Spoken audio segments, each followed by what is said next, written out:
नमस्कार team education India परिवार में मैं कर पांडे आप सभी भाई बहनों का रोज की तरह भी स्वागत करता हूं। उम्मीद के साथ कि बहुत अच्छे होंगे, पढ़ाई लिखाई भी अच्छे तरह की सबकी चल भी रही होगी। क्यों भाई, सब ठीक ठाक है? सब ठीक ठाक है? क्या लिख दिया टॉप योर एग्जाम भाई? मोटिवेशन कम क्यों होता है, कभी ज्यादा कभी कम। अच्छा, मोटिवेशन ले कहां से रहे हैं आप? मोटिवेशन आपको मिलता कहां से है? टॉप योर एग्जाम, मोटिवेशन की कमी क्यों हो जाती है?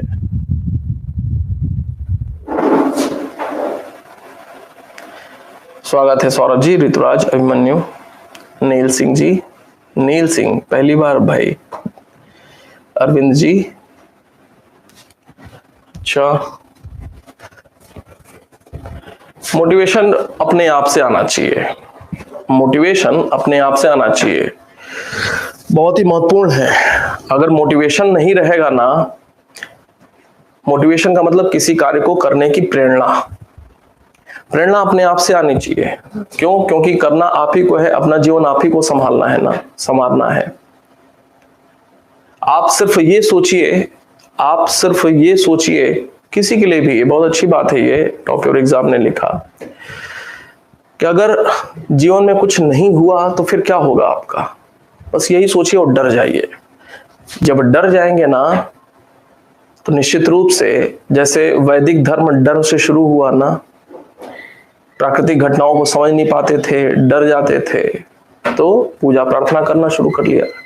डर के आगे जीत है, तो डरिए कि अगर सफल नहीं होंगे तो जीवन अंधकार में हो जाएगा। बस इसी बात को, इसी लाइन को सोच करके परेशान होइए, मन में क्षोभ पैदा हो, डर पैदा हो। जब ये वास्तव में डर पैदा हो जाएगा ना, तो काम अपने आप से होना शुरू हो जाएगा, और ये बहुत बड़ी बात है।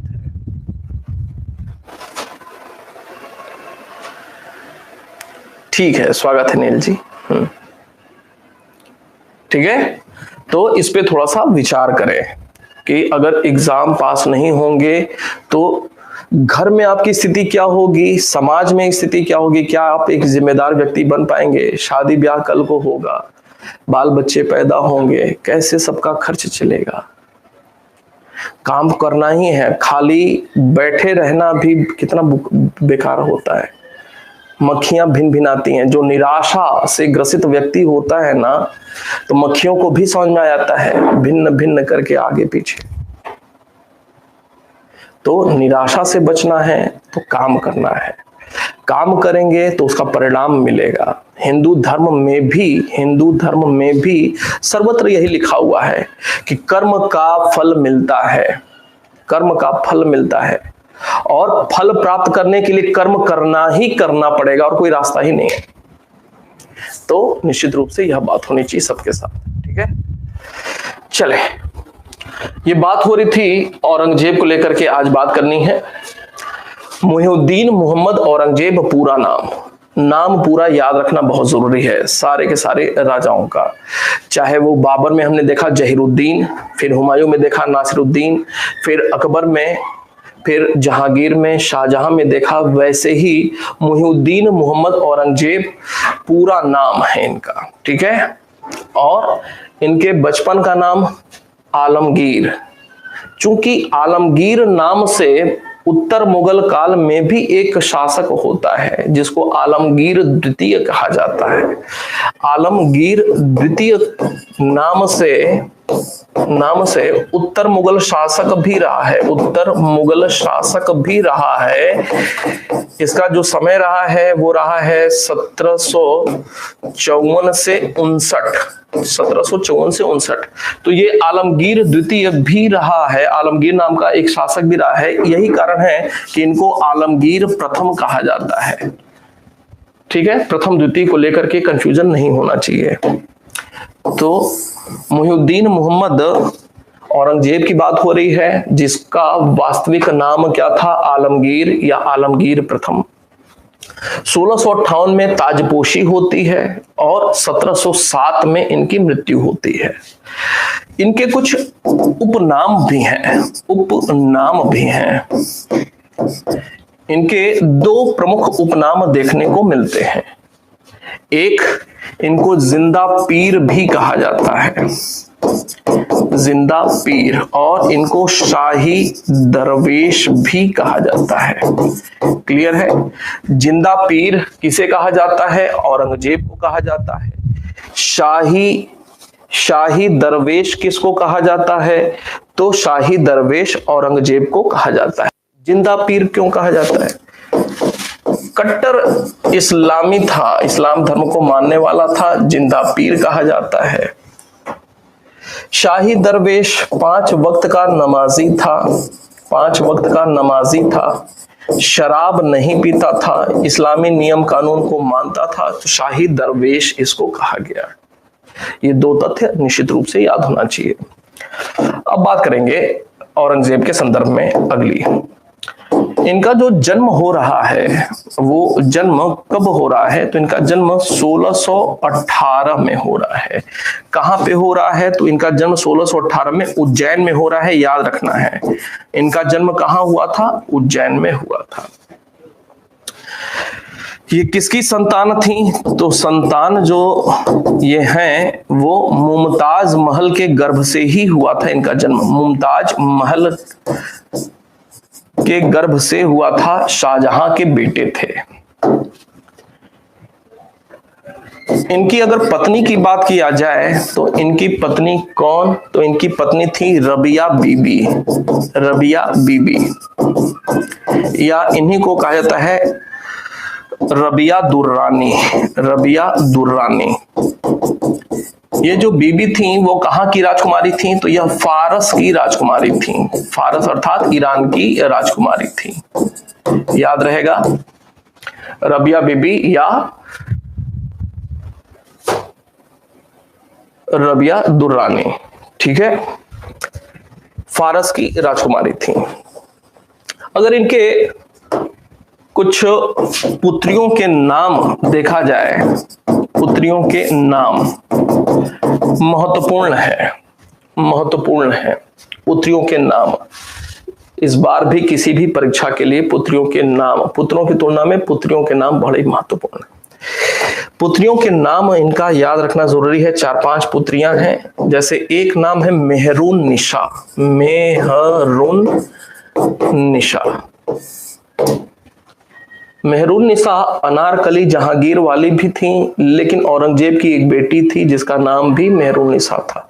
इनकी एक बेटी है जेबुन निशा, जेबुन निशा, जेबुन निशा। औरंगजेब जेब, जेबुन निशा। एक लड़की है इनकी जीनत उन्निसा, तो जीनतुन्निसा। एक लड़की है जुबदतुन्निसा।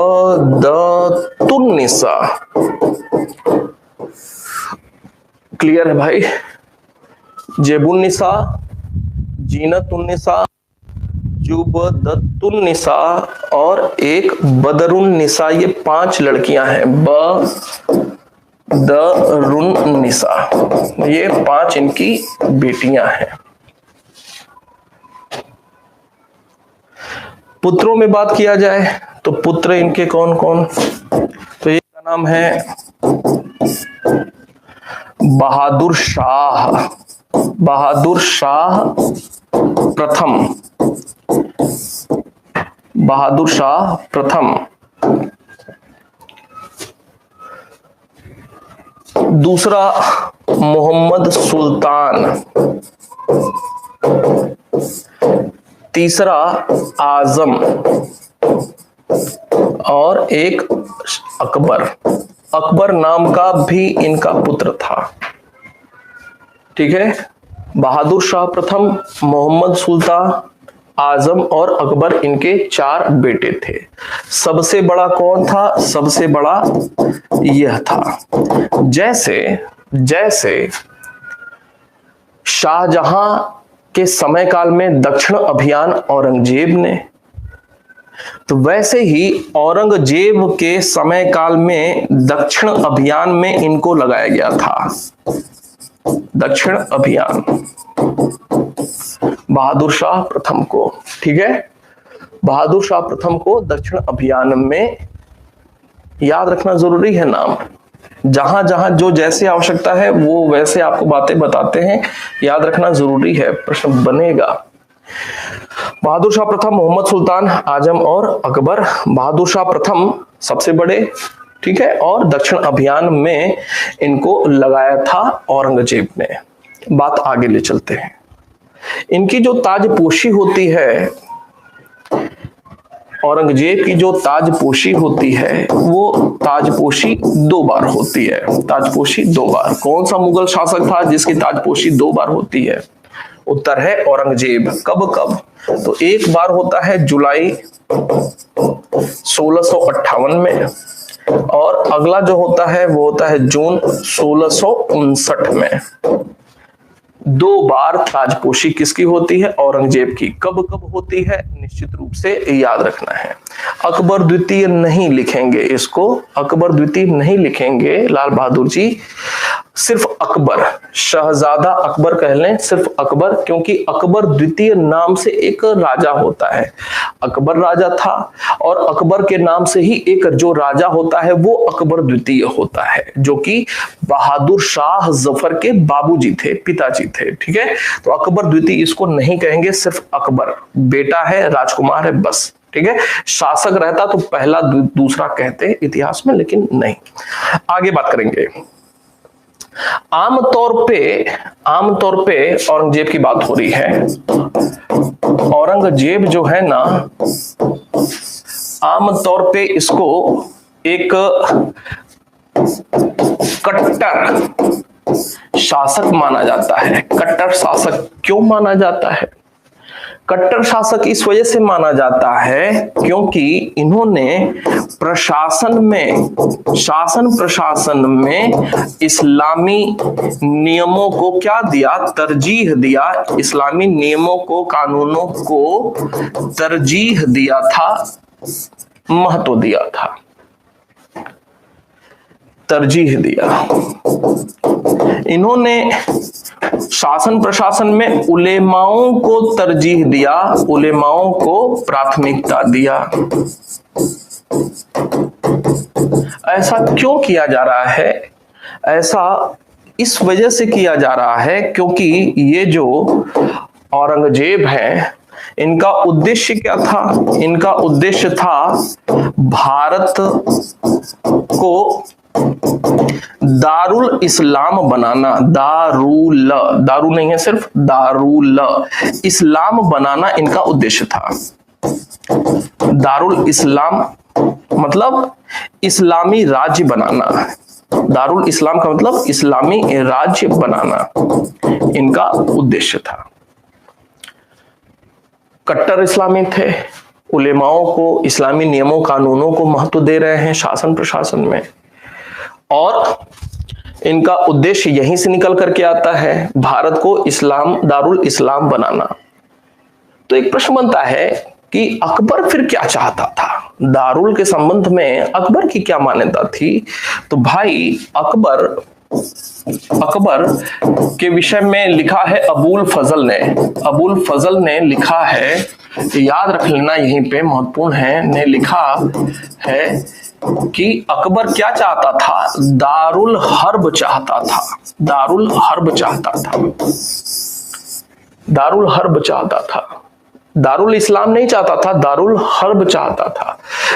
दारुल हर्ब क्या? ऐसा राज्य जिसमें सांप्रदायिक सद्भाव हो,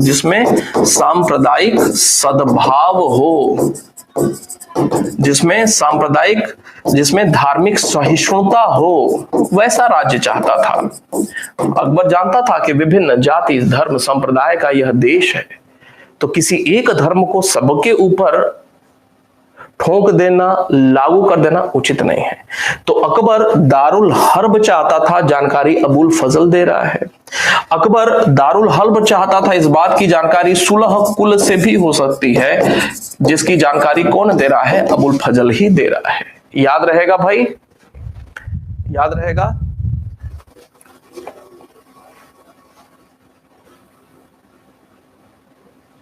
नहीं सर्वजीत जी, उसको उल्टा कर लीजिए, जुलाई 1658 और जून 1659 कर लीजिए, ठीक है। क्लियर है भाई। तो अकबर दारुल हर्ब चाहता था, जबकि इसके उल्टा औरंगजेब दारुल इस्लाम चाहता था भारत को बनाना। उलेमाओं को खुश रखता था, उलेमाओं के जो नीतियां थी उनको लागू करने में विश्वास रखता था। अब औरंगजेब की कुछ नीतियां देखने को मिलती हैं। औरंगजेब की कट्टर कुछ नीतियां देखने को मिलती हैं। नीतियां, एक एक लाइन महत्वपूर्ण है, सारी परीक्षाओं के लिए एक एक लाइन महत्वपूर्ण है।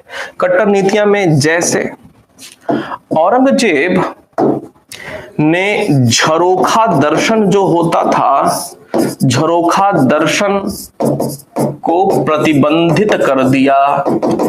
झरोखा दर्शन की जो शुरुआत हो रही है अकबर के समय काल में हो रही है, झरोखा दर्शन को प्रतिबंधित कर दिया। अकबर के समय काल में एक और पद्धति शुरू हुई थी, तुलादान। तुलादान को प्रतिबंधित कर दिया। तुलादान में क्या होता था, बड़ा सा तराजू, एक तरफ शासक बैठ जाता था और शासक को सोने चांदी से तौला जाता था। बराबर जब हो जाता था दोनों पलड़ा, तो वो शासक के भार के बराबर जो सोना चांदी होता था उनको लोगों में बांटा जाता था, दान किया जाता था। ये होता था तुलादान। तो तुलादान को भी औरंगजेब की कट्टर धार्मिक नीति का शिकार होना पड़ा। नवरोज को प्रतिबंधित कर दिया। ये सब प्रश्न बनता है, एक एक तथ्य है ये सब। अब नवरोज को लेकर के दो बातें कि दिल्ली सल्तनत की अगर बात किया जाए तो दिल्ली सल्तनत में नवरोज की शुरुआत किसने की थी, तो नवरोज की शुरुआत बलबन के समय काल में हुई थी। बलबन के समय फारसी परंपरा से प्रभावित यह था, फारसी परंपरा से प्रभावित नवरोज उत्सव था। लेकिन अगर मुगलों की बात किया जाए तो मुगलों में, दिल्ली सल्तनत में नवरोज बलबन, अगर मुगलों की बात किया जाए तो मुगलों में नया नवरोज शब्द प्रचलन हुआ। नया नवरोज की शुरुआत जो हो रही है वो हुमायूं के समय काल में हो रही है, हुमायूं के काल से। याद रहेगा, एक एक तथ्य है बहुत ही महत्वपूर्ण, याद रहेगा भाई।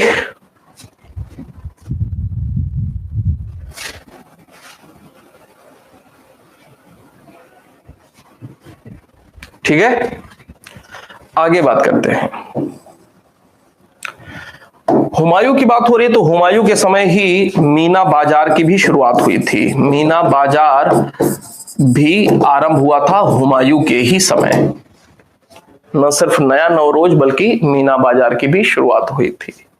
इसके साथ साथ और क्या काम किया, तो औरंगजेब ने सिक्कों पर कलमा लिखाना बंद करा दिया। कलमा लिखाना प्रतिबंधित कर दिया,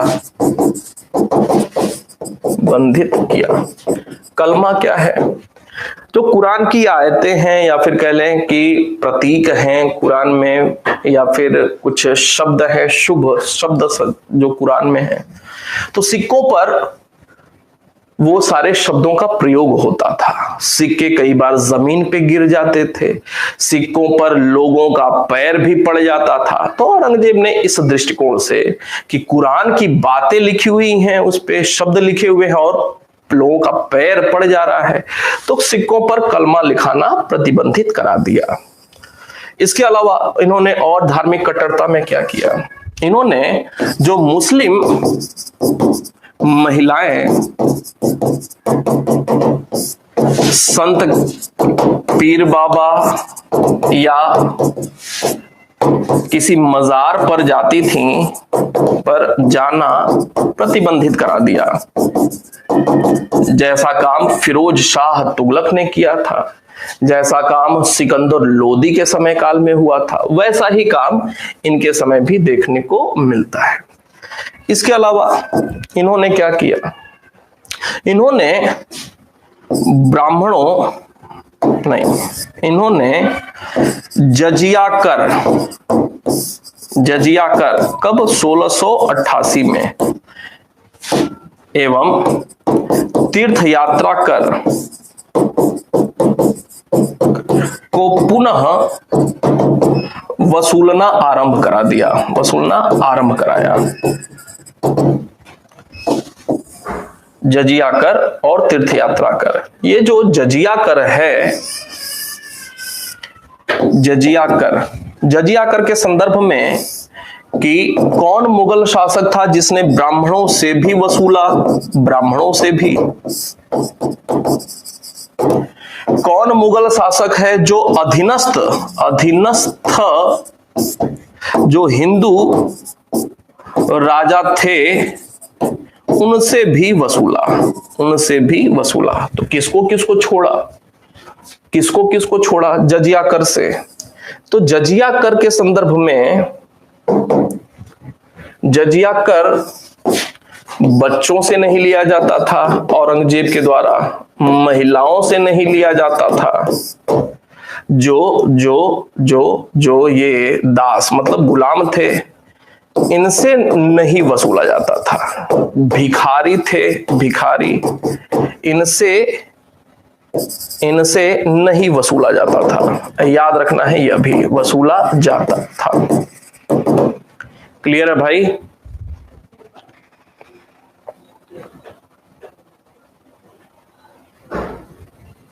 क्लियर है?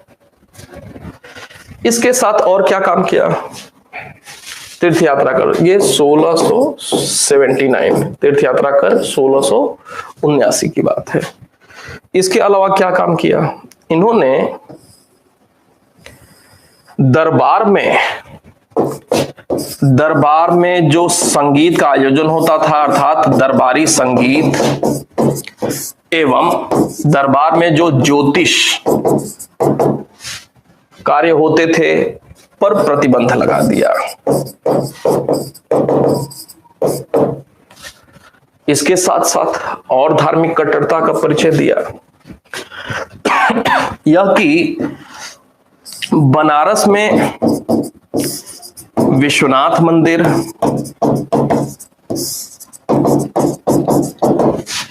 गुजरात में सोमनाथ मंदिर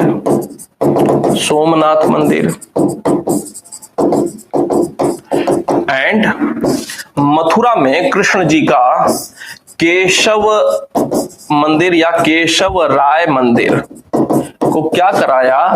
तुड़वाया।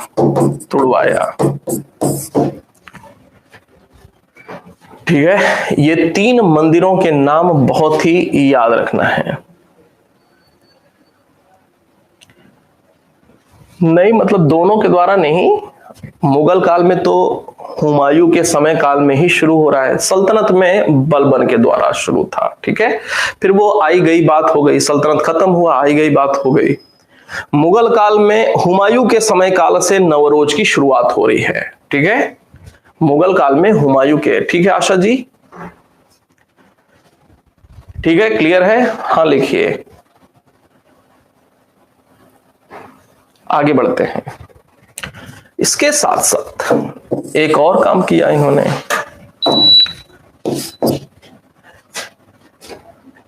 एक नया अधिकारी नियुक्त करते हैं, नया अधिकारी पद का सृजन करते हैं जिसका नाम है मोहतसिब नामक नए अधिकारी की नियुक्ति होती है। इसका उद्देश्य क्या था?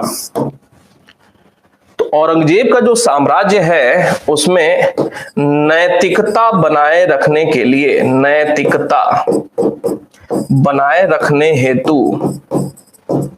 हेतु एक नए अधिकारी की नियुक्ति होती जिसका नाम है मोहतसिब। ये कुछ वैसे ही है जैसे अशोक के समय काल में उसके 5वें दीर्घ शिलालेख से धम्म महामात्य नामक अधिकारी देखने को मिलता है ना, कुछ वैसा ही है मुहतसिब, जो कि नैतिकता को बनाए रखने के लिए जिम्मेदार था। ठीक है, तो मुहतसिब नामक एक नए अधिकारी की नियुक्ति करते हैं। बात आगे ले चलते हैं। इसके समय कुछ विद्रोह होते हैं। औरंगजेब के समय के विद्रोह, औरंगजेब के समय जो विद्रोह होता है और प्रशासन में जो ढीलापन लचीलापन आता है, उसकी वजह से कहा जाता है कि मुगल साम्राज्य के पतन में औरंगजेब की भूमिका थी। याद रखें इस तथ्य को भी कि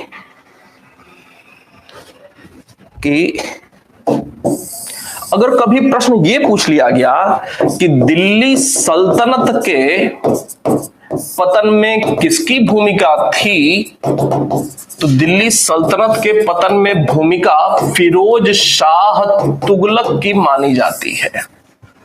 फिरोज शाह तुगलक ने शासन प्रशासन में कुछ ऐसे नए प्रयोग कर दिए जिसकी वजह से धार्मिक रूप से यह भी कट्टर थे और शासन प्रशासन में वंशानुगतता आनुवंशिकता को प्रश्रय दे दिया। तो शासन प्रशासन की कार्यकुशलता पर प्रश्न चिन्ह खड़ा हुआ। इन्होंने बहुत सारे नए नगरों की स्थापना कराई, बहुत पैसा लुटाया। ठीक है, तो दिल्ली सल्तनत के पतन में भूमिका सबसे बड़ी फिरोज शाह तुगलक की। अगर मुगलों की बात किया जाए तो मुगलों के पतन में भूमिका किसकी थी, तो पतन में भूमिका औरंगजेब की मानी जाती है। याद करना है, औरंगजेब की मानी जाती है। दो अलग से तथ्य। बात करेंगे औरंगजेब के समय के विद्रोह। तो औरंगजेब के समय जो कुछ विद्रोह हो रहे हैं, मोटे तौर पे देखा जाए तो कुल 5 विद्रोह खास तौर पे देखने को मिलते हैं। 5 विद्रोह कौन कौन से वो 5 विद्रोह हैं? तो सबसे पहले जी वहां मस्जिद बनी है। तो सबसे पहले जो विद्रोह सब हो रहे हैं उसमें पहला नाम आता है मथुरा क्षेत्र में। मथुरा क्षेत्र में 2 विद्रोह देखने को मिलते हैं औरंगजेब के काल में। किसका? जाटों का विद्रोह। जाटों का विद्रोह। जाटों का विद्रोह। ये जो जाट हैं, जाटों का प्रसार क्षेत्र कहां था? तो जाट बेसिकली पश्चिमी उत्तर प्रदेश में सक्रिय थे एंड पूर्वी राजस्थान क्षेत्र में यह सक्रिय थे। इसके साथ साथ दिल्ली हरियाणा में भी जाटों का प्रभाव आज देखने को मिलता है। ये जाट हैं कौन? तो जाट बेसिकली किसान लोग थे। कौन थे? ये किसान लोग थे। जाटों की राजधानी कहां पे? तो जाटों की राजधानी जो बनती है वो भरतपुर में बनती है।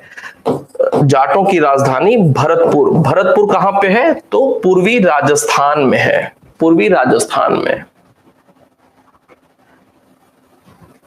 अंग्रेज जो हैं, अंग्रेज जब वो भारत आते हैं ना, तो भारत से नील खरीदते थे और नील को एक्सपोर्ट करते थे और पैसा कमाते थे। अंग्रेज जब भारत आते हैं, अंग्रेज जो थे वो नील कहां से खरीदते थे बेसिकली? तो वो नील बयाना से खरीदते थे। और बयाना कहां पे था? तो बयाना इस भरतपुर में ही बयाना देखने को मिलता है। तो भरतपुर के बारे में आपको बताया। भरतपुर राजधानी थी जाटों की। ठीक है, तो ये जाटों के संदर्भ में कुछ बात। अब ये जो मथुरा क्षेत्र में औरंगजेब के समय जाटों का विद्रोह हुआ, तो जाटों का नेता कौन था? तो नेता था चूड़ामन। कौन था? जाट नेता चूड़ामन। कौन नेता था? चूड़ामन। औरंगजेब के समय याद है, जाट नेता चूड़ामन के द्वारा औरंगजेब के समय काल में विद्रोह किया था। अब जब बात हो रही है नेताओं की, तो अगला तथ्य बनेगा प्रमुख जाट नेता कौन है? प्रमुख जाट नेता, वो भी क्रमशः क्रमशः प्रमुख जाट नेता कौन कौन से हैं? तो प्रमुख जाट नेताओं में सबसे जो पहला नाम आता है वो नाम आता है, बिल्कुल ध्यान से देखेंगे, पहला नाम आता है गोकुल जाट का। किसका? गोकुल जाट। ये पहला नेता है, प्रथम नेता है जाटों का। पहला नेता कौन? गोकुल। गोकुल के बाद अगला नाम आता है राजा राम का। बिल्कुल क्रम से देख रहे हैं, राजा राम। राजा राम के बाद अगला नाम आता है जाट नेता चूड़ामन का। चूड़ामन के बाद अगला नाम आता है बदन सिंह का, बदन सिंह। और बदन सिंह के बाद अगला नाम आता है सूरजमल का, सूरजमल। ये 5 6 1 2 3 4 5 ये 5 प्रमुख जाट नेता हैं क्रमशः। सबसे पहले गोकुल, फिर राजाराम, फिर चूड़ामन, बदन सिंह और उसके बाद सूरजमल। अब थोड़ा सा इनको लेकर के भी एक एक बातें बता लेते हैं, बहुत ही महत्व रखती हैं। ये जो राजा राम हैं, ये राजा राम ने क्या किया था? सिकंदरा में जो अकबर को लिटाया गया था ना, अकबर के अवशेषों को वहां से निकाल कर क्या किया था? अकबर के मकबरे से अकबर के अवशेषों को निकलवा करके जलवा दिया था। अकबर के अवशेष को सिकंदरा से निकाल कर क्या किया था? सिकंदरा से निकलवा कर क्या किया था? जलवाया था। जलवाया था। जलवाना तो हिंदू धर्म में होता है, इस्लाम धर्म में तो होता नहीं है। ठीक है, तो अकबर से काफी नाराज थे ये जाट नेता राजा राम, तो अकबर के संदर्भ में इन्होंने ऐसा काम किया। ये जो चूड़ामन है औरंगजेब के समकालीन है और औरंगजेब के समय ये क्या कर रहे हैं? विद्रोह कर रहे हैं। बदन सिंह को लेकर के एक तथ्य निकल करके आता है कि अहमद शाह अब्दाली का नाम सुना है? अहमद शाह अब्दाली। अहमद शाह अब्दाली ने किस जाट नेता को राजा की उपाधि दी थी? राजा की उपाधि दी थी बदन सिंह को। क्लियर है भाई? किसने? अहमद शाह अब्दाली ने राजा की उपाधि किस जाट नेता को दी थी? बदन सिंह को दी थी। सूरजमल के विषय में कि जाटों का अफलातून किसे कहा जाता है? जाटों का अफलातून, अफलातून सूरजमल को कहा जाता है। याद रहेगा?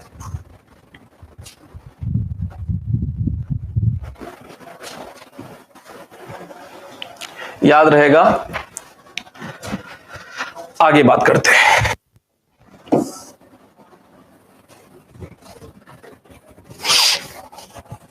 तो पहला विद्रोह हो रहा है जाटों के संदर्भ में, ठीक है, ये चूड़ामन के नेतृत्व में, और जो जाट नेता है उनके संदर्भ में काम की बातें बताया। महत्वपूर्ण है, सब एक एक तथ्य महत्वपूर्ण था, कुछ भी आएगा परीक्षा में। दूसरा जो विद्रोह देखने को मिल रहा है, तो दूसरा विद्रोह मथुरा में ही, मथुरा में सतनामी पंथियों का विद्रोह, पंथियों का विद्रोह कहां पे? मथुरा में। सतनामी पंथियों का विद्रोह कहां पे? औरंगजेब के समकाल में मथुरा में। अब ये जो सतनामी पंथी हैं, इनको लेकर के एक तथ्य यह कि ये कौन लोग थे? तो यह ब्राह्मण साधुओं का वर्ग था। वर्ग सतनामी के नाम से जाना जाता है। एक पंथ के रूप में सतनामी पंथ की स्थापना किसने किया हुआ था? तो सतनामी पंथ की स्थापना जगजीवन दास ने किया हुआ था। किसने? जगजीवन दास ने किया हुआ था। यह भी महत्वपूर्ण है। क्लियर है भाई?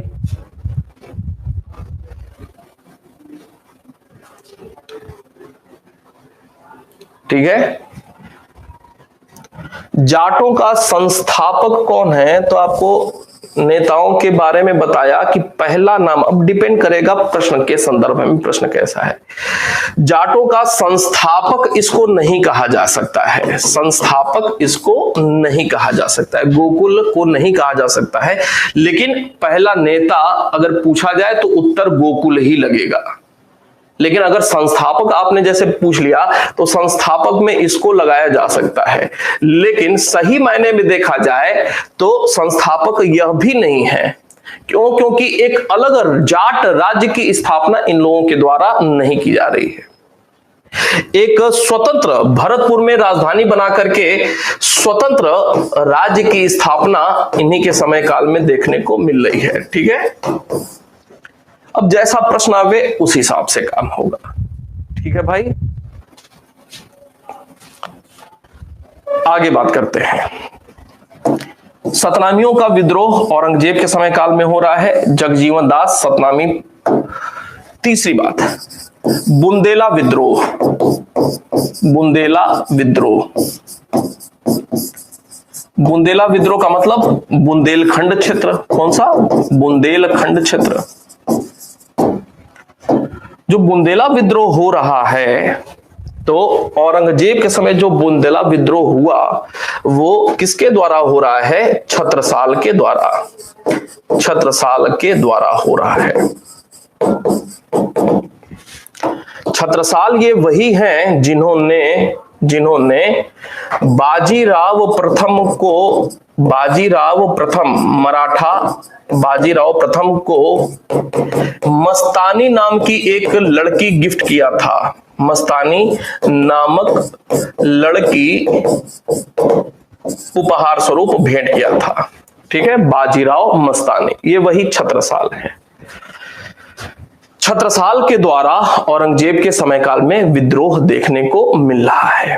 अब प्रश्न बनता है कि बुंदेला नेता कौन कौन से लोग थे? बुंदेला नेताओं की बात किया जाए तो इसमें पहला नाम आता है वीर सिंह बुंदेला का। वीर सिंह बुंदेला का नाम आता है। वीर सिंह बुंदेला के बाद अगला नाम आता है जुझार सिंह बुंदेला का। जुझार सिंह बुंदेला का। जुझार वीर सिंह बुंदेला अकबर और जहांगीर के समय, जुझार सिंह बुंदेला शाहजहां के समय, और जुझार सिंह बुंदेला के बाद अगला नाम आता है छत्रसाल का, जो कि औरंगजेब के समय काल में है। ठीक है भाई, कोई कंफ्यूजन नहीं है? कोई कंफ्यूजन नहीं है किसी को भी?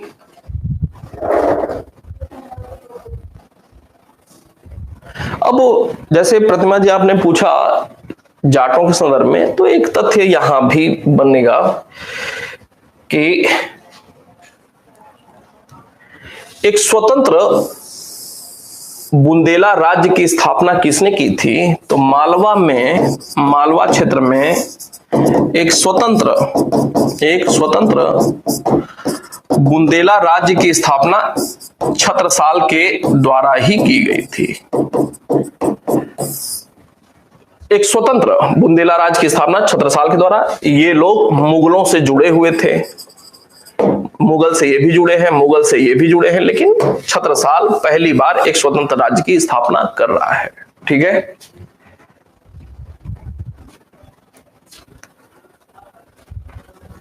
आगे बात करते हैं। तो ये देखा आपने तीसरा विद्रोह। चौथा विद्रोह देखते हैं। चौथा जो विद्रोह हो रहा है वो राजपूतों का विद्रोह हो रहा है। राजपूतों का विद्रोह। राजपूतों का विद्रोह, इसमें क्या है कहानी? इसमें कहानी है कि मारवाड़ का मतलब क्या है? जोधपुर।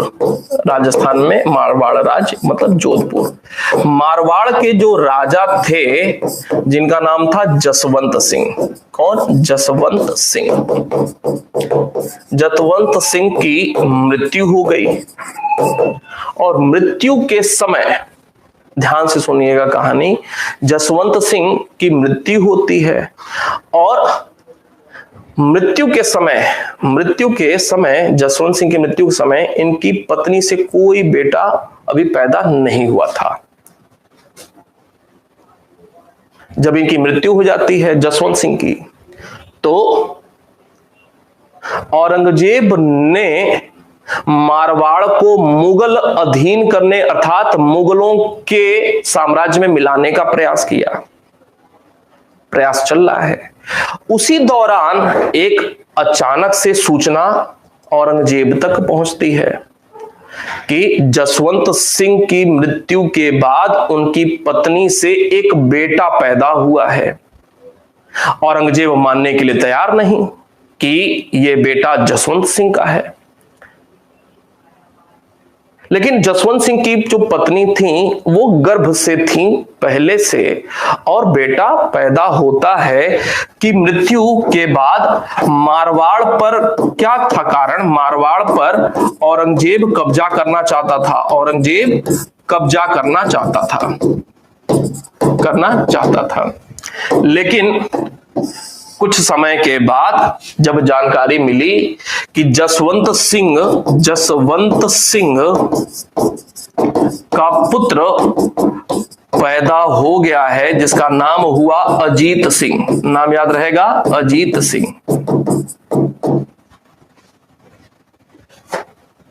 मिर्जा की उपाधि प्राप्त थी उत्तर मुगल काल में, इसको मिर्जा की उपाधि। तो जसवंत सिंह के पुत्र अजीत सिंह की पैदाइश हो जाती है। औरंगजेब मानने के लिए तैयार नहीं है कि अजीत सिंह ही जसवंत सिंह का बेटा है या जसवंत सिंह का बेटा है अजीत सिंह, मानने के लिए तैयार नहीं। वो जिद पे है औरंगजेब कि हम मारवाड़ को मुगलों के साम्राज्य में मिलाएंगे, और इस प्रक्रिया में औरंगजेब की ओर से अजीत सिंह को मरवाने की कोशिश भी हो रही है। अजीत सिंह की हत्या, नवजात है, छोटा है, अजीत सिंह की हत्या की भी कोशिश हो रही है। और एक तथ्य यहीं पे निकल करके आता है, अजीत सिंह का पालन पोषण कह लें या जान किसने बचाई? जान बचाई अर्थात अजीत सिंह को ले लेकर के भागते फिरते रहते थे जान बचाने के लिए, उनका नाम था दुर्गादास राठौर ने जान बचाई अजीत सिंह की, याद रहेगा।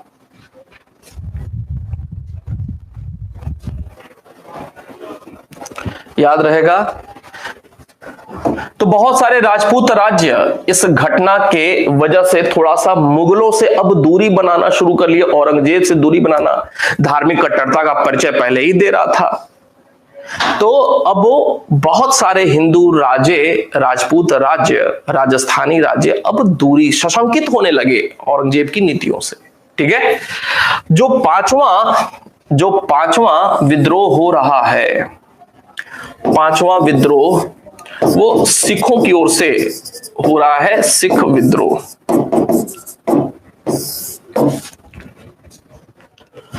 अगर मैं आपसे ये पूछूं कि मुगल सिख संबंध सबसे पहले किस मुगल शासक के समय काल में गड़बड़ होने शुरू हुए, प्रभावित हुए, क्या होगा उत्तर बताइए जरा। मुगल सिख संबंध सबसे पहले किस शासक के समय काल से प्रभावित होने शुरू हुए, बताएं जरा।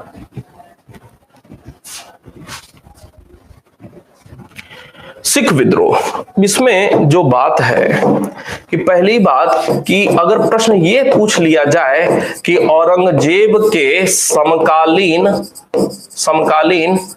निम्नलिखित में से कौन सिख गुरु नहीं थे? औरंगजेब के समकालीन जो सिख गुरु हैं वो कुल है 4। कितने हैं? 4। हर राय, हर किशुन, तेग बहादुर और गुरु गोविंद सिंह। ये कुल 4 समकालीन है औरंगजेब के। औरंगजेब के समकालीन कितने? 4। हर राय, हर राय, हर राय, हर किशुन, तेग बहादुर और गोविंद सिंह, ये 4 औरंगजेब के समकालीन सिख गुरु हैं। ये जो मुगल सिख संबंध प्रभावित होने लगे थे, जहांगीर के समय काल में होने लगे थे, और धीरे धीरे बात बिगड़ती ही जा रही थी। इसमें एक और अंतिम कील ठुक गई, तब ये 4 समकालीन बताया। अंतिम कील, बदतर हो गए रिश्ते, बदतर हो गए रिश्ते कौन से? मुगल सिख के एक बार बदतर हुए थे जहांगीर के समय, जब जहांगीर ने 5वें सिख गुरु अर्जुन देव को फांसी की सजा दे दी थी और हरगोविंद को कैद करा लिया था, 2 लाख का जुर्माना लगाया था जहांगीर के समय। दूसरी बार संबंध प्रभावित होते हैं बुरी तरह से, कब? जब औरंगजेब ने क्या किया, जो 9वें गुरु हैं, 9th गुरु तेग बहादुर, गोविंद सिंह के पिताजी हैं, गोविंद सिंह के पिताजी गुरु तेग बहादुर को मृत्यु दंड दिया।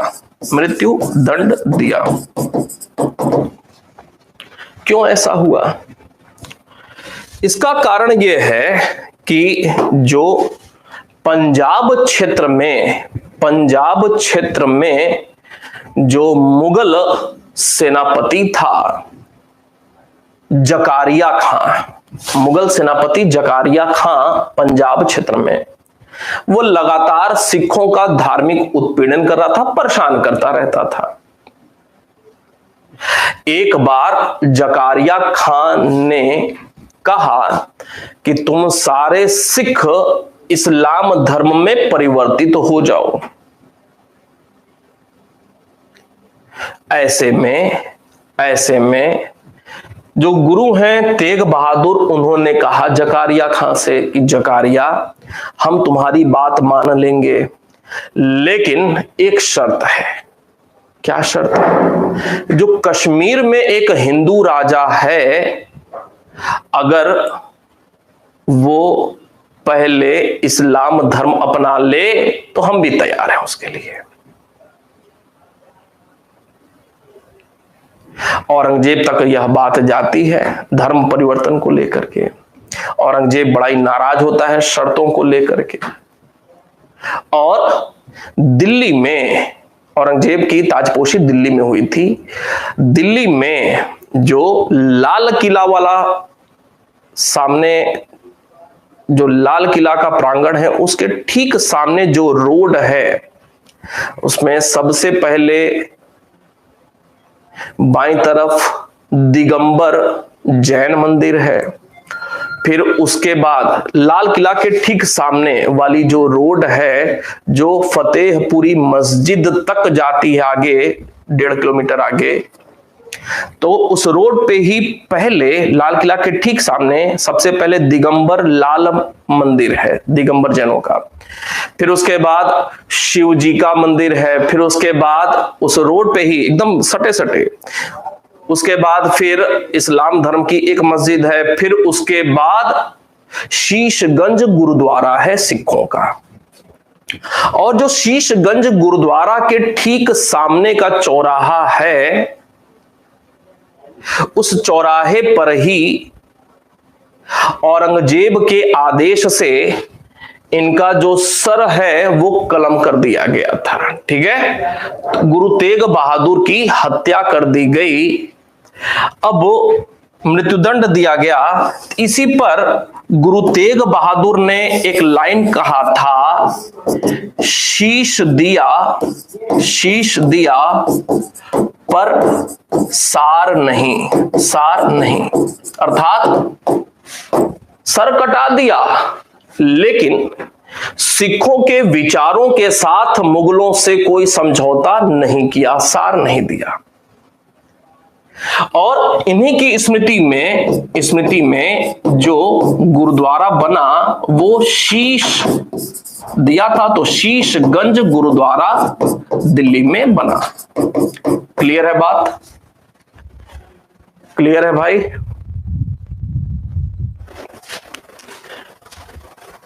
आगे बात करते हैं।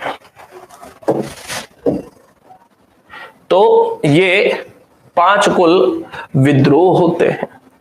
अब इसके बाद आगे ले चलते हैं। औरंगजेब के समय दक्षिण अभियान की बात करते हैं। दक्षिण अभियान,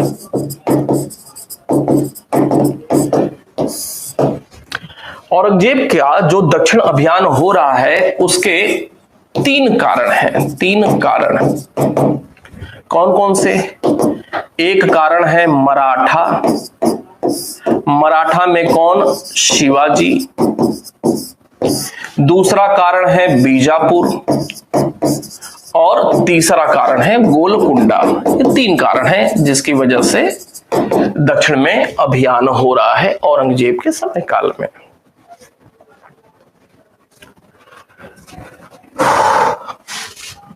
दक्षिण अभियान की जो शुरुआत हो रही है तो सर्वप्रथम 1659 की बात थी। 1659-60 में औरंगजेब ने क्या किया? औरंगजेब ने शाइस्ता खां को भेजा। नाम याद करेंगे, शाइस्ता खां। शाइस्ता खां को शिवाजी का दमन करने के लिए भेजा। दमन करने हेतु भेजा। किसको भेजा? शिवाजी का दमन करने के लिए शाइस्ता खां को भेजता है। 1659 की बात है। कौन भेजता है? औरंगजेब। शिवाजी का दमन करने के लिए, शिवाजी की शक्ति को समाप्त करने के लिए, या शिवाजी का सर भी कलम हो जाए तो कोई बुरी बात नहीं है। जाता है शाइस्ता खां दल बल के साथ, लेकिन एक रात, अब शिवाजी गुरिल्ला युद्ध में तो माहिर है, एक रात जब चैन की बंसी बजाते हुए सो रहा था शाइस्ता खां, उसी दौरान रात में 2 बजे अचानक से नींद खुली। सारे लोगों की खुल जाती है किसी न किसी कारण से। शाइस्ता खां की नींद खुली अचानक से और देखता है क्या कि वो तो ऐसे लेटा हुआ है और गर्दन पे तलवार लटकी हुई है और सामने रात के 2 बजे शिवाजी खड़े हैं तलवार लेकर के। शाइस्ता खां घबरा जाता है, डर जाता है और किसी तरह से झटकारते हुए शाइस्ता खां भाग जाता है। शाइस्ता खां डर कर 1663 में, संभवतः बात थी 1663 में, भाग गया। औरंगजेब को बात पता चली। मामा थे शाइस्ता खां, संभवतः मामा थे। शाइस्ता खां भाग गया है। औरंगजेब बड़ा ही नाराज। फिर क्या हुआ? 1665 में वर्ष याद करना है, में दूसरा अभियान भेजता है औरंगजेब। दूसरा अभियान शिवाजी के विरुद्ध भेजता है। शिवाजी के विरुद्ध कब? दूसरा अभियान 1665 में जय सिंह के नेतृत्व में भेजता है। जय सिंह के नेतृत्व में भेजता है। ये जय सिंह कौन है? ये जय सिंह आमेर के राजा हैं, मुगल मनसबदार हैं आमेर के राजा जय सिंह। ये जय सिंह भी आमेर के जो जय सिंह है ना, वो 2 जय सिंह हैं। आमेर के जो राजा जय सिंह है ना, वो भी 2 जय सिंह हैं। ये जय सिंह प्रथम है। ये जय सिंह शिवाजी के समय काल वाले जय सिंह ये प्रथम है। एक दूसरे जय सिंह द्वितीय होंगे जिन्होंने अश्वमेध यज्ञ किया, बहुत सारी किताबें लिखी। वो जय सिंह दूसरे हैं जिन्होंने खगोल का अध्ययन करने के, खगोल शास्त्र का अध्ययन करने के लिए वेधशालाएं वगैरह बनवाई थी, वो जय सिंह द्वितीय हैं, वो बाद के हैं। ठीक है, याद रखना है, क्योंकि ये जो जय सिंह है ना 1666 में ही इनकी मृत्यु हो जाती है। अभी बताते हैं। तो जय सिंह के नेतृत्व में भेजा, 1665 की बात है। 1665 में पुरंदर, 1665 में पुरंदर की संधि होती है। क्यों? 1665 में जय सिंह ने क्या किया? जय सिंह ने शिवाजी को हरा दिया, शिवाजी को हरा दिया। जब हरा दिया अर्थात मुगलों ने शिवाजी को हरा दिया या जय सिंह ने शिवाजी को हरा दिया, कब? 1665 में ही। तो इसके बाद एक संधि होती है। संधि मुगल या मराठा के बीच संधि होती है या फिर जय सिंह या शिवाजी के बीच होती है, कुछ भी प्रश्न में बन सकता है। संधि होती है, कब होती है? 1665 में। इस संधि को क्या कहा जाता है? पुरंदर की संधि। कौन सी? पुरंदर की संधि। पुरंदर एक जगह का नाम महाराष्ट्र में। पुरंदर की संधि किसके किसके बीच? जय सिंह और शिवाजी के बीच, या मुगल, जय सिंह का मतलब मुगल हो जाएगा और शिवाजी मतलब मराठा के बीच। याद रहेगा भाई?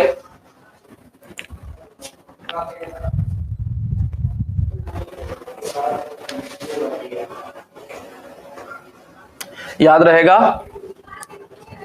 1665 में पुरंदर की संधि होती है। अब ये जो संधि हुई, ये जो संधि हुई 1665 में, पुरंदर की संधि कब? 1665। किसके बीच? जय सिंह शिवाजी अर्थात मुगल मराठा के बीच।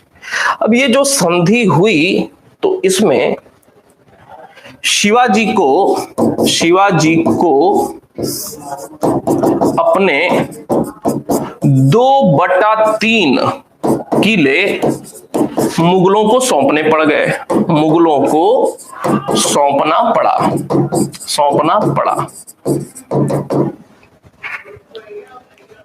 मुगलों को सौंपना पड़ा 2/3 किले, अर्थात 100 में से 66। 2/3 का मतलब क्या होता है? 100 में से 66। लेकिन 100 में से 66 नहीं, ये 2/3 किले का मतलब क्या है? 66%, 65%, 66%। ये कितना हो रहा है? तो शिवाजी के पास कुल थे 35 किले। कितने किले थे? 35 किले थे। तो 35 किले में से 23 किले, 35 में से 23 किले मुगलों को देने पड़े। ये भी याद रखना है, मुगलों को देने पड़े। शिवाजी के पास सिर्फ 12 बच जाते हैं। अर्थात इस संधि से क्या हुआ? जय सिंह के साथ जो संधि हुई तो इससे शिवाजी की शक्ति में कमी होती है। शिवाजी की शक्ति क्या हुई? प्रभावित हुई। अब ये एक महत्वपूर्ण बात है। शिवाजी हिंदू, जय सिंह हिंदू, औरंगजेब मुख्य शासक इस्लाम। अगर जय सिंह चाहता, अब समझिए कितनी अंदर अंदर राजनीति चलती थी। जय सिंह अगर चाहता तो शिवाजी की हत्या भी हो सकती थी। औरंगजेब तो चाह ही रहा था। जय सिंह भी चाहा होता, हिंदू था जय सिंह, शिवाजी भी हिंदू। और जय सिंह चाहता तो शिवाजी मारे गए होते यहां पे, लेकिन जय सिंह ने ऐसा नहीं होने दिया। एक हिंदू ने दूसरे हिंदू की जान बचाई और जय सिंह ने कहा था शिवाजी से कि आप जाइए औरंगजेब से मिल लीजिए और उसकी अधीनता मान लीजिए, बस इतना ही हो जाएगा तो काम चल जाएगा, जान नहीं गंवानी पड़ेगी। एक रास्ता बता दिया। औरंगजेब से मिलने के लिए शिवाजी जाते भी हैं आगरा। आगरा के जयपुर भवन में ठहरते हैं अपने बालक बच्चे के साथ। शिवाजी जाते हैं। संभाजी इनके बड़े बेटे का नाम था। और कुछ लोगों की आदत होती है सीधा सपाट बोल देंगे, जवाब दे देंगे, टेढ़ाई से ही बोल देंगे। शिवाजी भी मुंहफट किस्म के व्यक्ति। औरंगजेब से किसी बात पे चर्चा हो रही थी और कुछ जवाब इन्होंने ऐसा दिया, शिवाजी को लग रहा था कि मैं भी मराठा राजा हूं, औरंगजेब भी मुगल राजा हैं, एक राजा दूसरे राजा से बात कर रहा है, हम तो मिलने के लिए आए हैं। लेकिन औरंगजेब के दिमाग में तो यह था कि वो हारे हुए हैं, गुलामी सहने के लिए आए हुए हैं। तो औरंगजेब उस हिसाब से ट्रीट कर रहा था और शिवाजी को यह अच्छा नहीं लगा। शिवाजी के जुबान से कुछ निकल गया। आगरा के जयपुर भवन में ठहरे हुए थे। औरंगजेब गुस्से में पकड़ लो, शिवाजी को और उनके बच्चे के साथ पकड़ लिया गया, जयपुर भवन में रखा गया, कैद करके किसी तरह से अपनी जान बचा करके भागे हुए थे। उसके बाद से मतलब 5 वर्ष के गैप के बाद एक बार फिर से मुगल और मराठा की युद्ध शुरू हो जाती है, जो कि शिवाजी के 1680 में मरने तक कंटिन्यू रहता है फिलहाल। तो इससे शिवाजी की शक्ति प्रभावित हो गई। तो पुरंदर की संधि हमने देखा। इसी दौरान क्या हुआ 1680 में शिवाजी की मृत्यु होती है। 1680 में शिवाजी की मृत्यु होती है। शिवाजी की मृत्यु के बाद अगला मराठा राजा जो हुआ वो हुआ शाहजी, नहीं संभाजी। ये शाहजी, संभाजी, शंभूजी, संभाजी बड़े पुत्र थे शिवाजी के, बड़े पुत्र। एक पत्नी से, एक दूसरी पत्नी भी थी, कई पत्नियां थी शिवाजी की भी, एक दूसरी पत्नी से राजा राम भी थे। ठीक है, तो संभाजी के मरने के बाद राजा राम अगले मराठा राजा होते हैं। अब कहानी यह है कि शिवाजी की 1680 में मृत्यु होती है। मृत्यु के बाद अगला मराठा राजा संभाजी बनते हैं। इसी दौरान 1681 का वर्ष आता है। 1681 में क्या हुआ, औरंगजेब का एक पुत्र जिसका नाम था अकबर, औरंगजेब के एक पुत्र अकबर ने उसके विरुद्ध क्या किया, विद्रोह किया। उसके विरुद्ध विद्रोह किया। किसके विरुद्ध, औरंगजेब के विरुद्ध। क्यों विद्रोह किया, धार्मिक रूप से बिल्कुल अंधा हो चुका था औरंगजेब, असहिष्णु हो चुका था, इस वजह से विद्रोह किया था और मराठाओं की शरण में आ गया। विद्रोह किया और मराठाओं की शरण में आ गया, संभाजी के पास आ गया, की शरण में अकबर आ गया, संभाजी की शरण में आ गया। जब यह बात पता चली औरंगजेब को, तो आग में घी का काम कर दिया इस घटना ने। मुगल मराठा पहले से ही संबंध प्रभावित हैं और अकबर विद्रोही पुत्र को संभाजी ने मदद कर दिया है, शरण दिया है। तो 1689 में क्या हुआ, 1689 की बात है। अब जब मौका मिला तब महाराष्ट्र में एक जगह है संगमेश्वर नामक स्थान पर क्या हुआ, औरंगजेब ने क्या कराया, औरंगजेब ने संभाजी को पकड़वा लिया। संभाजी एवं इनके प्रधानमंत्री, संभाजी के प्रधानमंत्री जो थे, जिनका नाम था कवि कलश, की हत्या करवा दी। 1689 में शिवाजी के पुत्र संभाजी भी निपट गए। कहां पे, संगमेश्वर नामक स्थान पर प्रधानमंत्री कवि कलश के साथ औरंगजेब ने संभाजी की हत्या करवा दी। बदला पूरा हुआ। अब जब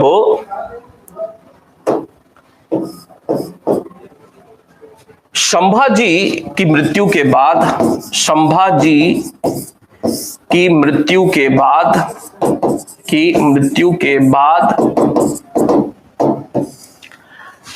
अगला मराठा राजा कौन हो रहा है? अगला मराठा राजा जो हो रहा है वो उसका नाम है राजाराम।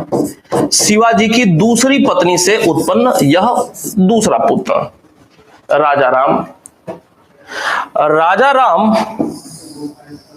राजाराम के संदर्भ में दो बात। इनकी पत्नी का नाम था ताराबाई। पत्नी का नाम था ताराबाई। राजाराम की मृत्यु जब हो जाती है तो मराठों की संरक्षिका बनकर के शासन करती हैं। मराठों की संरक्षिका बनकर शासन चलाती हैं। शासन चलाती हैं कौन? पत्नी ताराबाई।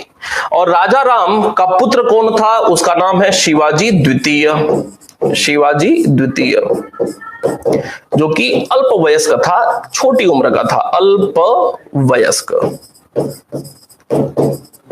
छोटी उम्र का था। बात समझ में आ रही है? कुछ कुछ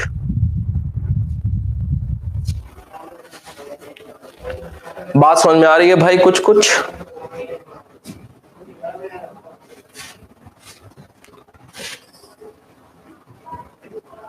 बताएं तो आगे बढ़ें।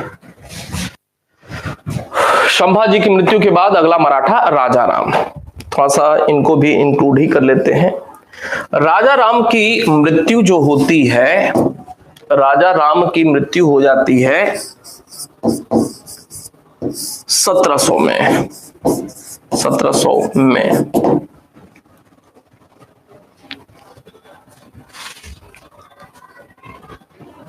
1700 में जब मृत्यु हो जाती है तो 1707 तक, 1700 से 1707 तक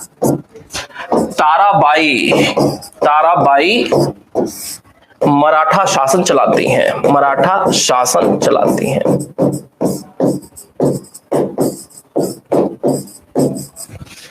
फिलहाल इतना 1707 तक, मतलब औरंगजेब जब मरता है 1707 में, तब तक की मराठा की भी बात आपने देखी कहानी के रूप में। फिलहाल अब वापस आते हैं।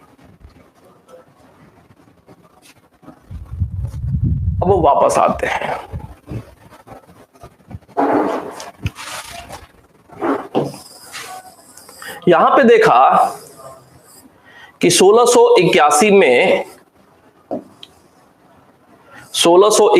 में औरंगजेब का एक पुत्र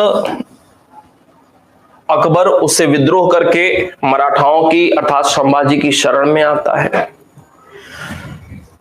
1689 में संगमेश्वर नामक स्थान पर औरंगजेब संभाजी कवि कलश प्रधानमंत्री के साथ हत्या करा देता है।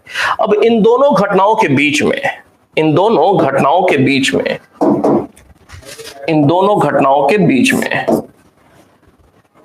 अकबर जब विद्रोह करके आता है तो औरंगजेब भी उसके पीछे पीछे आता है। विद्रोही अकबर के पीछे औरंगजेब भी आता है। तो औरंगजेब कहां आ गया? दक्षिण भारत में आ गया। औरंगजेब दक्षिण भारत में आता है। औरंगजेब दक्षिण भारत में, यही ना है भाई? औरंगजेब दक्षिण भारत में आता है। और औरंगजेब के समक्ष तीन समस्याएं थीं। एक मराठा, एक बीजापुर और एक गोलकुंडा। यही थी ना भाई? औरंगजेब से समक्ष दक्षिण भारत में तीन समस्याएं थी। तो 1681 में अकबर आता है दक्षिण भारत में, उसका पीछे करते हुए कुछ दिनों बाद ये भी आ जाते हैं। इसी दौरान 1686 का वर्ष आता है। 1686 बीजापुर पर अधिकार कर लिया औरंगजेब ने। बीजापुर पर अधिकार कर लिया। लड़ाई होती है। बीजापुर को मुगल साम्राज्य में कब मिलाया गया? औरंगजेब के समय काल में 1686 में। पक्की है ना बात भाई? थंब अप करके बताएं। कोई समस्या? थंब अप करके बताएं कि 1686 में औरंगजेब के समय बीजापुर को मुगल साम्राज्य का अभिन्न हिस्सा बना लिया जाए, इसमें कोई दिक्कत तो नहीं है ना, याद रहेगा। फिर अगले ही वर्ष 1687 का वर्ष आता है, जब बीजापुर पर अधिकार हो गया औरंगजेब के द्वारा, तो औरंगजेब का जो सबसे बड़ा बेटा था बहादुर शाह प्रथम ने गोलकुंडा के साथ एक समझौता किया। गोलकुंडा के साथ एक समझौता किया, लेकिन औरंगजेब ने कहा नहीं, अब समझौता नहीं, बीजापुर अधीन हो ही गया है, लगे हाथ गोलकुंडा को भी निपटा देते हैं। और 1687 में गोलकुंडा को भी जीत लिया गया। गोलकुंडा को भी जीत लिया गया, को भी जीता गया औरंगजेब के द्वारा। अर्थात दक्षिण भारत की जो मुगलों की समस्या थी, दक्षिण भारत में जो मुगलों की समस्या थी, उसकी चरम परिणति औरंगजेब के काल में देखने को मिलती है, जब 1687 में गोलकुंडा को भी जीत लिया गया। लेकिन इसी दौरान ही औरंगजेब के काल में शिवाजी का उदय हो जाता है। औरंगजेब के काल में ही शिवाजी का उदय हो जाता है। तो दक्षिण भारत की जो मूलभूत समस्या थी, उसको तो औरंगजेब ने समाप्त कर दिया। बीजापुर और गोलकुंडा बाकी थे, उनको भी मिला लिया। अहमदनगर को तो शाहजहां मिला चुका था, उसके पहले अकबर ने मिला लिया था। तो दक्षिण अभियान की अगर बात किया जाए तो अकबर को सफलता मिली, दक्षिण अभियान में कुछ सफलता मिली, शाहजहां को कुछ सफलता मिली, और कुछ सफलता जो शेष बची थी वो औरंगजेब को मिली। क्यों भाई, क्लियर है? लेकिन एक नई समस्या खड़ी हो गई दक्षिण भारत में। कौन? मराठा। एक नई समस्या खड़ी हो गए थे मराठा। हालांकि औरंगजेब ने मराठा समस्या पर भी बहुत हद तक अंकुश लगा दिया। कैसे कि 1689 में संभाजी की भी हत्या करवा दी। तो देखा जाए तो दक्षिण नीति में सबसे ज्यादा सफल कौन? औरंगजेब सबसे ज्यादा सफल था। क्लियर है भाई? क्लियर है कॉन्सेप्ट? बिल्कुल।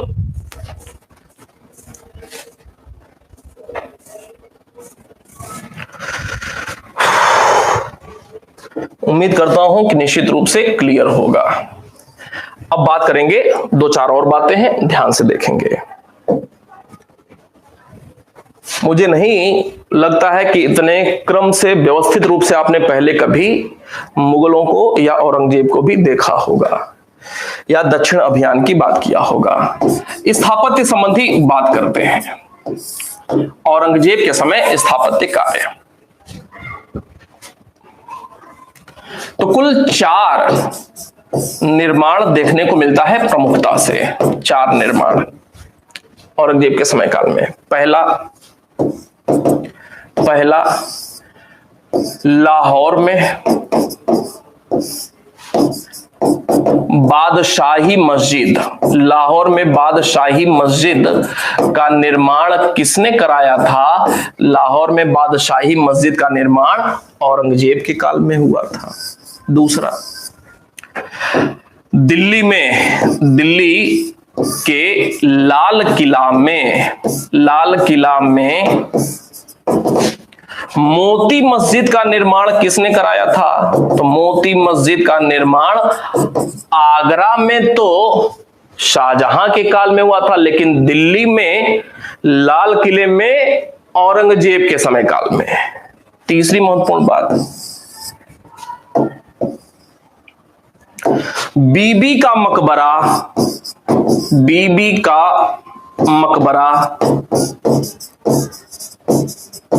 कहां पर? तो बीबी का मकबरा, वही रबिया बीबी का मकबरा औरंगाबाद में। कहां पे? औरंगाबाद में। तो बीबी के मकबरे को लेकर के ही और तथ्य कि ताज महल, ताज की फूहड़ नकल किसको कहा जाता है? तो फूहड़ नकल बीवी के मकबरे को कहा जाता है। दूसरा ताज किसको कहा जाता है? दूसरा ताज बीबी के मकबरे को ही कहा जाता है, जो कि औरंगाबाद में है, औरंगाबाद में है। चौथा जो स्थापत्य देखने को मिलता है, तो चौथा स्थापत्य कार्य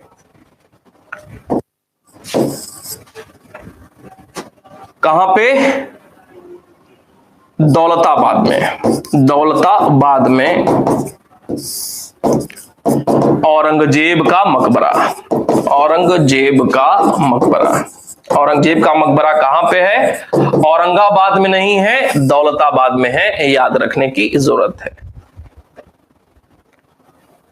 ठीक है,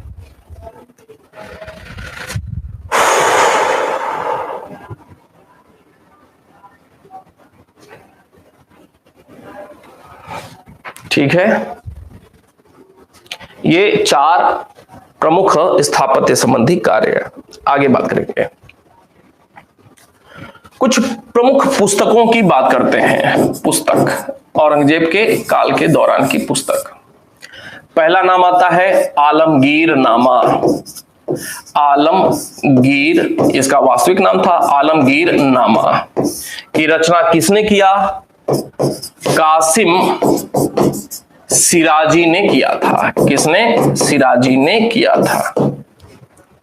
अगर कभी प्रश्न ये पूछा गया कि औरंगजेब का दरबारी इतिहासकार कौन था, तो औरंगजेब का दरबारी इतिहासकार कासिम सिराजी था। अब जब इतिहासकार की बात आ रही है तो नोट एक लिखा जाएगा यहीं पे कि किस मुगल शासक ने, तो औरंगजेब ने इतिहास लेखन पर क्या किया? प्रतिबंध लगा दिया था। लेखन पर प्रतिबंध।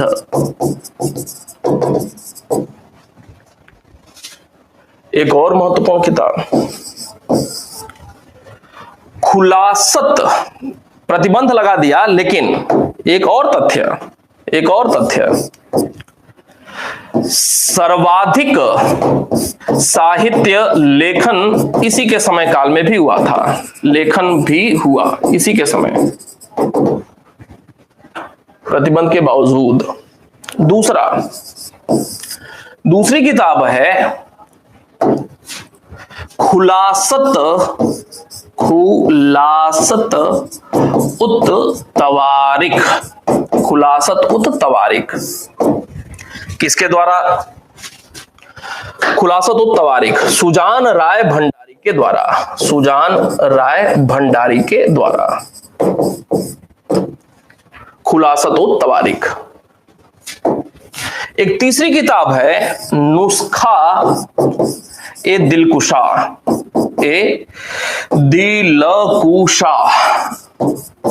नुस्खा ए दिलकुशा किसके? साहित्य लेखन भी हुआ। बेसिकली लिख लें इसको संगीत पर प्रश्न यही पूछा हुआ है एक बार पहले। नुस्खा ए दिलकुशा की रचना किसके द्वारा की गई? भीमसेन सक्सेना के द्वारा। भीमसेन सक्सेना के द्वारा नुस्खा ए दिलकुशा नाम की किताब लिखी गई। एक और किताब फुतुहात है आलमगीरी। फुतुहात ए आलमगीरी किताब किसके द्वारा लिखी गई? तो फुतुहात ए आलमगीरी ईश्वर दास नागर के द्वारा लिखी गई। ईश्वर दास नागर के द्वारा। एक और किताब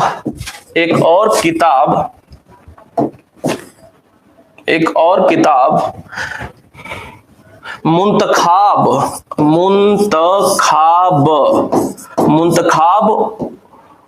उत लुबाव, बहुत ही महत्वपूर्ण किताब है।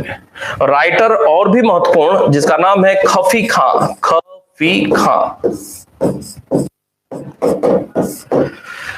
ये 5 किताबें सबसे ज्यादा महत्व रखती हैं औरंगजेब के समय काल में। ठीक है, लेकिन इसमें इसमें दो चीज और जोड़ लेंगे अपनी जानकारी के लिए, जो कि बाद में रचना हुई, बाद में कुछ किताबों की रचना हुई है, लिख लेते हैं, अभी मौका नहीं मिलेगा। बाद में एक किताब मराठों का इतिहास किसने लिखा है, मराठों का इतिहास, ये औरंगजेब के समय काल से संबंधित नहीं है, ये ब्रिटिश काल में रचना हो रही है। मराठों का इतिहास लिखा है जिस व्यक्ति ने, कर्नल टाड, नहीं, मराठों का इतिहास ग्रांट डफ ने लिखा है। किसने? ग्रांट डफ, ग्रांट डफ ने मराठों का इतिहास लिखा है। एक और तथ्य, राजपूतों का इतिहास किसने लिखा है? राजपूतों का इतिहास, तो राजपूतों का इतिहास कर्नल टाड ने लिखा है। किसने? कर्नल टाड, टोड नहीं है, टाड है। ठीक है,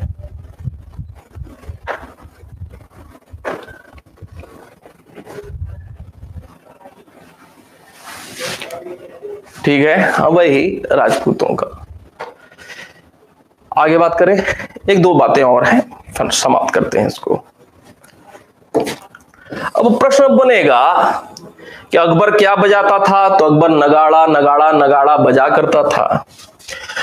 औरंगजेब कौन सा वाद्य यंत्र बजाता था? तो औरंगजेब सरस्वती मैया की वाद्य यंत्र को बजाते थे, वीणा वादन करते थे, वीणा वादन करते थे। संगीत पर सर्वाधिक पुस्तकें इन्हीं के समय लिखी गई, संगीत पर सर्वाधिक पुस्तक ऊपर लिख लिया था, इसी के समय लिखी गई। एक लास्ट मुद्दा, इसके समय एक महत्वपूर्ण विदेशी यात्री भारत में मौजूद था, विदेशी यात्री जिसका नाम था मनुकी, मनुकी, मनुकी, विदेशी यात्री मनुकी। अब ये जो मनुकी है, इसको लेकर के कुछ बातें, कहां का था? इटली का था।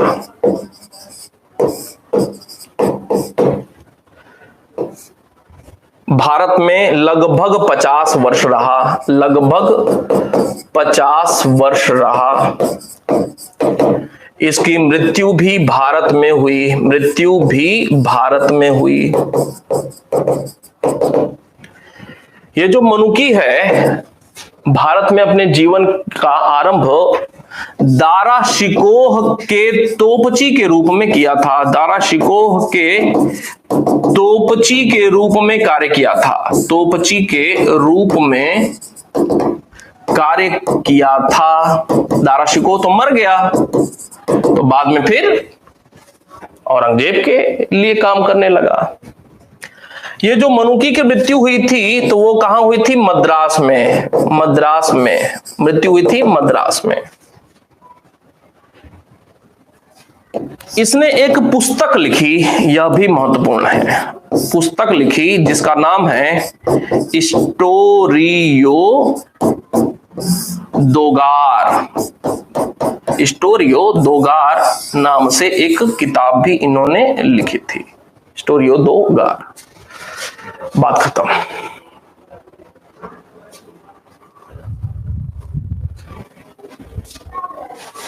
पसंद नहीं आती मेरी क्लासेज, आप लोगों को दिखाई दे रहा है,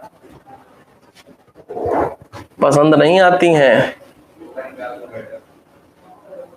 एक बात पक्की है, कितना भी मेहनत कर लीजिए, कितना भी गंगा जल पिला दीजिए, लेकिन लेकिन लेकिन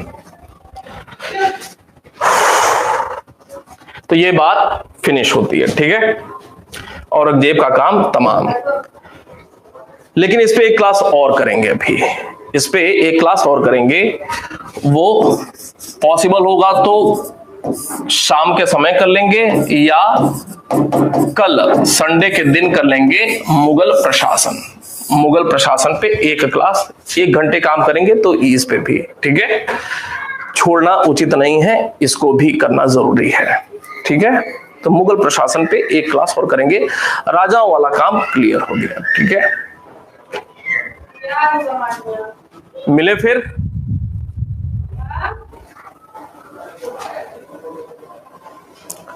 मिले।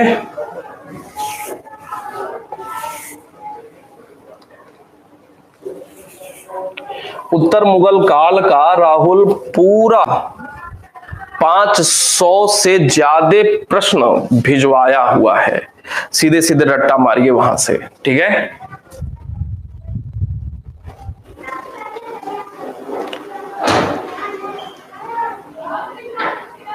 करा देंगे सर्वजीत जी, वो भी करा देंगे। अच्छा, जब प्रश्नोत्तर करेंगे ना, ठीक है, अच्छा, उत्तर मुगल काल भी करा देंगे। जब वो प्रश्नोत्तर करेंगे ना, तो वहीं पे उत्तर मुगल काल के सारे राजाओं के संदर्भ में सारी बातें, एक एक बात आपको बता देंगे, ठीक है। 2-4 दिन रुके रहे, वो भी करा देंगे। इटावा में बारिश हो रही है, मजा लीजिए फिर, ठीक है। फिर मिलते हैं, कोई और बात होगी लिखिएगा, ठीक है। धन्यवाद।